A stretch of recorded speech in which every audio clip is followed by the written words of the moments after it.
નમસ્કાર વિદ્યાર્થી મિત્રો, આજે આપણે અભ્યાસ 2 અલંકાર પરિચયમાં પહેલા વિડીયોમાં આપણે શબ્દાલંકાર શીખ્યા હતા. હવે આજે અર્થાલંકાર શીખીશું. તો અર્થાલંકાર એટલે શબ્દમાં રહેલા અર્થ થકી જો કાવ્યની શોભામાં વધારો થઈ રહ્યો હોય તેને અર્થાલંકાર તરીકે ઓળખવામાં આવે છે. જેમ કે વાગ્યાર્થ વિવ સંપુક્તો વાગ્યાર્થ પ્રતિપતયે જગત પિતરો વંદે પાર્વતી પરમેશ્વરો. તો અહીંયા જે બોર્ડમાં શ્લોક લખેલો છે એનો અર્થ આ પ્રમાણેનો થાય: શબ્દ અને અર્થની જેમ હંમેશા જોડાયેલા રહેતા સંસારના માતા પિતા ઉમા અને મહેશ્વરને હું વાક શબ્દ અને અર્થનું બરાબર જ્ઞાન પામવાને મેળવવાને માટે વંદન કરું છું.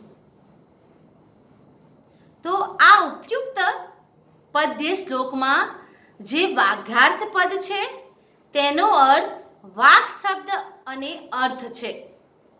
પાર્વતી પરમેશ્વરો પદ છે તેનો અર્થ પાર્વતી, ઉમા અને પરમેશ્વર શિવ છે. આ અર્થને ધ્યાનમાં રાખીને અહીં કહેવામાં આવ્યું રહ્યું છે કે શબ્દ અને અર્થની જેમ વાગ્યાર્થો એટલે કે પાર્વતી અને પરમેશ્વર પણ હંમેશા એક સાથે રહેનારા છે. આ રીતે અહીં પાર્વતી પરમેશ્વરની શબ્દ અર્થની સાથે સરખામણી કરી હોવાથી ઉપમા નામનો અલંકાર છે. તો અહીંયા ઉપમા અલંકાર આવશે, એમાં સરખામણી કરવામાં આવે છે. તો અહીંયા પાર્વતી અને પરમેશ્વર બંને એક છે એટલે અહીંયા એની સરખામણી કરવામાં આવી, એટલે સરખામણી કરવામાં આવે ત્યારે ઉપમા અલંકાર થાય છે એવું પણ અહીંયા આપણને સમજાયું. તો આપણે જોઈ શકીએ છીએ કે આ ઉપમા નામનો અલંકાર કોઈ વર્ણ કે શબ્દને કારણે નથી, પરંતુ પદમાં વપરાયેલા પદોના અર્થને કારણે છે. તેથી આ પ્રકારના અલંકારને અર્થાલંકાર કહે છે. આ પ્રકારના અર્થાલંકારની એક વિશેષતા છે. ઉપર જોયું તેમ અહીં શબ્દમાં રહેલા અર્થને કારણે અલંકારત્વ હોય છે, એટલે કે તે અર્થને કહેનારો જે શબ્દ હતો તે શબ્દને ખસેડી લેવામાં આવે અને તેને બદલે તેના અર્થ જેવો જ અર્થ આપનાર બીજો શબ્દ વાપરવામાં આવે તો પણ અલંકાર અદૃશ્ય થઈ જતો નથી. જેમ કે ઉપરના પદ્યમાં પાર્વતી પરમેશ્વરની જેમ સાથે સરખામણી કરવામાં આવી છે. તે વાગ્યાર્થો શબ્દને બદલે એના જ અર્થવાળો શબ્દાર્થો શબ્દ અને અર્થ શબ્દ મૂકીએ તો પણ અહીં ઉપમા અલંકાર અદૃશ્ય થઈ જતો નથી. અર્થાત વાગ્યાર્થો એ શબ્દ અને તેના અર્થના કારણે અહીં જે ઉપમા અલંકાર જન્મ્યો છે તે શબ્દાર્થો એમ કહીને પણ જાળવી શકાય છે.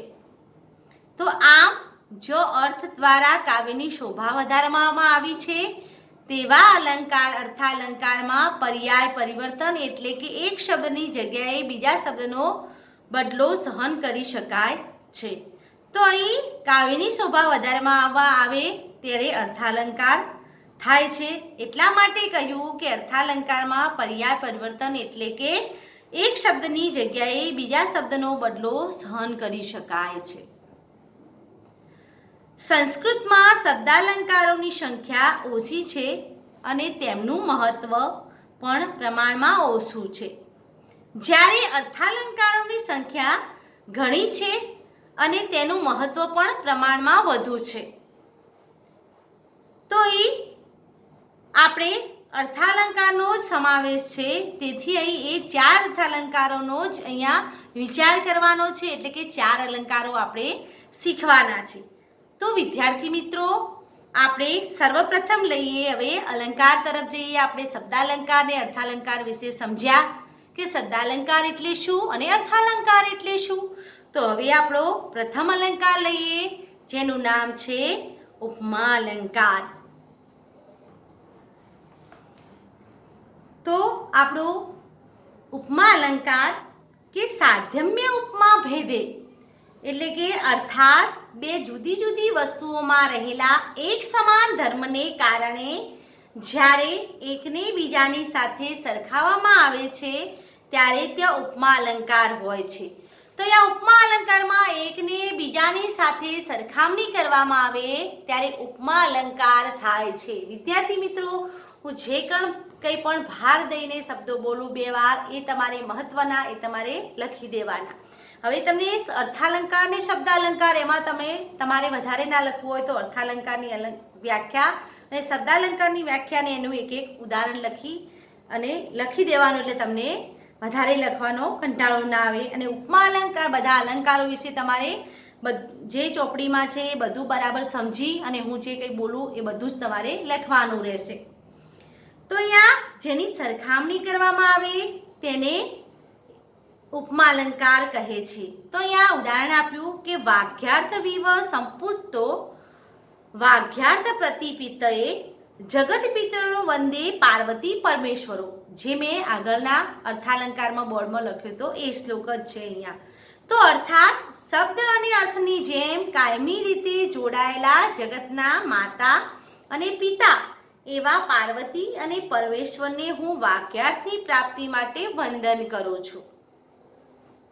અહીં વાક્યાર્થ શબ્દ અને અર્થ એ અને પાર્વતી પરમેશ્વર એટલે કે પાર્વતી અને પરમેશ્વર એ બે જુદી જુદી વસ્તુઓમાં રહેલા સંપુક્ત મળીને રહેવું નામના એક સમાન ધર્મને કારણે પાર્વતી અને પરમેશ્વરની વાક્યાર્થની સાથે સરખામણી કરવામાં આવી છે.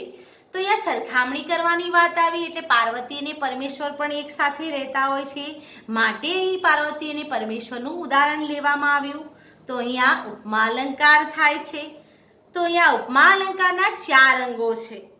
તો નંબર 1, ઉપમેય એટલે કે જેની સરખામણી કરવાની હોય તે, એટલે અહીંયા ઉપમેય.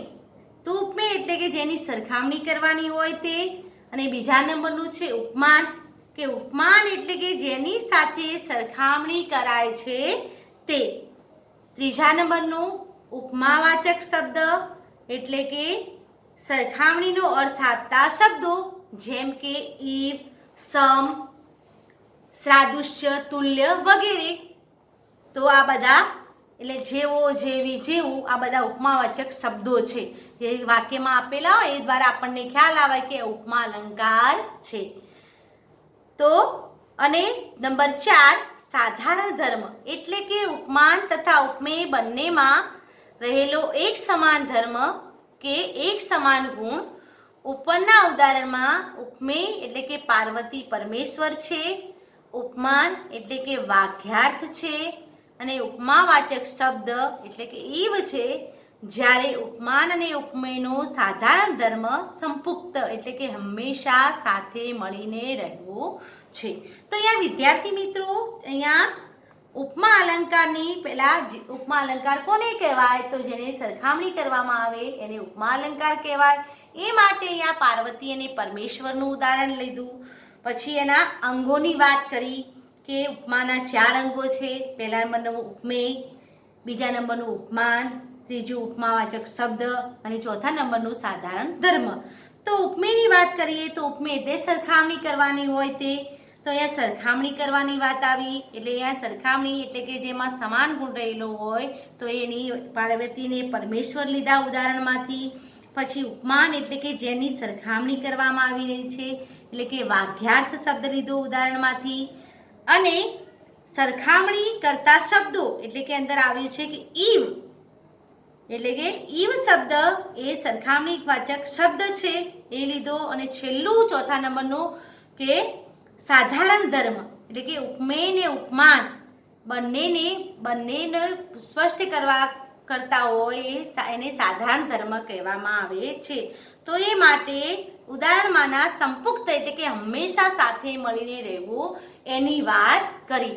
તો વિદ્યાર્થી મિત્રો, આ ઉપમા અલંકારમાં તમને ખ્યાલ આવી ગયો હશે.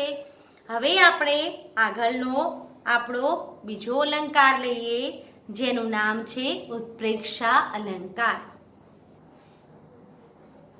તો વિદ્યાર્થી મિત્રો, આપણો ઉત્પ્રેક્ષા અલંકાર બીજા નંબરનો. તો સંભાવના અર્થો પ્રેક્ષા પ્રકૃતસ્ય સમેનયત, અર્થાત પ્રકૃત એટલે કે પ્રસ્તુત વર્ણનીય વસ્તુ અર્થાત ઉપમેયની તેની સમાન વસ્તુ અર્થાત ઉપમાન સાથેની જ્યારે સંભાવના કરવામાં આવે છે ત્યારે તે ઉત્પ્રેક્ષા અલંકાર હોય છે. એ ઉત્પ્રેક્ષા અલંકાર એટલે કે સંભાવના દર્શાવી, એટલે કે એને સંભાવના, ધારણા કે કલ્પના આપણે કહી શકીએ. તો અહીંયા શ્લોક આપેલો છે કે સ્ત્રીના વિરેજો મુખ પંકજાની વક્તાની હંમેશુ ઇવ પંકજાની. તો અહીંયા એનો અર્થ એવો થાય કે સ્ત્રીઓના મુખ કમળ જાણે કે મહેલના ઝરૂખામાં જડાયેલા કમળ હોય એમ શોભતા હતા. તો અહીં મુખ એટલે કે ઉપમેય છે અને કમળ ઉપમાન છે. અહીં ઉપમેય મુખની અને ઉપમાન કમળ તરીકે સંભાવના દર્શાવવાની ઈચ્છા છે. આથી અહીં ઉત્પ્રેક્ષા અલંકાર છે. એટલે કે અહીંયા મુખ ને કમળની સાથે અહીંયા મુખ જાણે કે કમળ છે, મુખને શું કહ્યું? જાણે કે મુખ કમળ છે એવી આ સંભાવના કરી. એટલે ઉત્પ્રેક્ષા અલંકારમાં સંભાવના કરવામાં આવે એને ઉત્પ્રેક્ષા અલંકાર કહેવાય. તો અહીંયા બીજા શબ્દોમાં કહીએ તો ઉપમા અલંકારમાં એ ઉપમાવાચક અવ્યયનો અર્થ ના જેવું લેવાય છે, જ્યારે ઉત્પ્રેક્ષા અલંકારમાં ઈ અવ્યયને જાણે કે એમ લેવાય છે. ગુજરાતીમાં પણ આપણે અલંકાર શીખીએ છીએ, એમાં પણ જે ઉત્પ્રેક્ષાના જે શબ્દો હોય, ઉત્પ્રેક્ષા સૂચક શબ્દો એમાં જાણે, રખી, સખી એવા શબ્દો આવતા હોય છે. તો આમાં પણ જાણે શબ્દ એ ઉત્પ્રેક્ષાવાચક શબ્દ છે. તો વળી ઉત્પ્રેક્ષા અલંકારમાં ઈ અવ્યયને સંબંધ ક્રિયાપદ સાથે વર્તાય છે, જ્યારે કોઈ કારક પદ સાથે નહીં. તો જ્યારે ઉપમા અલંકારમાં અર્થના સંદર્ભે તે મોટે ભાગે કોઈ કારક પદની સાથે સંબંધ હોય છે, તો ટૂંકમાં ઉત્પ્રેક્ષામાં સંભાવના, ધારણા કે કલ્પનાનું તત્વ હોય છે. તો અહીંયા ઉત્પ્રેક્ષા અલંકાર એટલે કે સંભાવના કરવી એવો અર્થ થાય છે. આપણે ધોરણ 9માં પણ લિંપતીવ તમો અંગાની વર્ષાતી વાગ્જને નભ એટલે કે શરીરના અંગોને અંધારું જાણે કે લીપી રહ્યું છે, તો આકાશ જાણે કે અંજન વરસાવી રહ્યું છે. આમાં પણ ઉત્પ્રેક્ષા અલંકાર થાય છે. એટલે કે શરીરના અંગોને અંધારું, એટલે શરીરના અંગોને અહીંયા ઉપમેય કયા અને અંધારાને ઉપમાન અહીંયા કહેવામાં આવ્યું. અને આકાશ જાણે કે એટલે અહીંયા જાણે એટલે કે સંભાવના કરી. આકાશ જાણે કેવું લાગે છે? જાણે કે કાજળ વરસાવી રહ્યું હોય એવું લાગે છે. તો અહીંયા આકાશને કાજળ વરસાવી રહ્યો એવી સંભાવના થઈ, એટલે અહીંયા પણ ઉત્પ્રેક્ષા અલંકાર થાય છે. તો વિદ્યાર્થી મિત્રો, આપણે અહીંયા બે અલંકાર શીખ્યા. એક તો પહેલા નંબરનો ઉપમા અલંકાર અને બીજો ઉત્પ્રેક્ષા અલંકાર. તો ઉપમા અલંકારમાં સરખામણી કરવાની વાત આવે છે અને ઉત્પ્રેક્ષા અલંકારમાં ધારણા એટલે કે સંભાવના કરવાની વાત આવે છે. તો આ બે અલંકાર તમે બરાબર સમજી ગયા છો. હવે તમારા ચોપડામાં તમારે આ બે અલંકાર સમજી અને લખી દેવાના છે. જ્યારે તમે વિડીયો જોવા બેસો ત્યારે તમારે ચોપડી જોડે લઈને બેસવાનું, એટલે તમને બરાબર ખ્યાલ આવે અને એ બધું તમારા ચોપડામાં લખવાનું. હવે વિદ્યાર્થી મિત્રો, આપણે આગળના વિડીયોમાં આપણે છંદ પરિચય ભણીશું.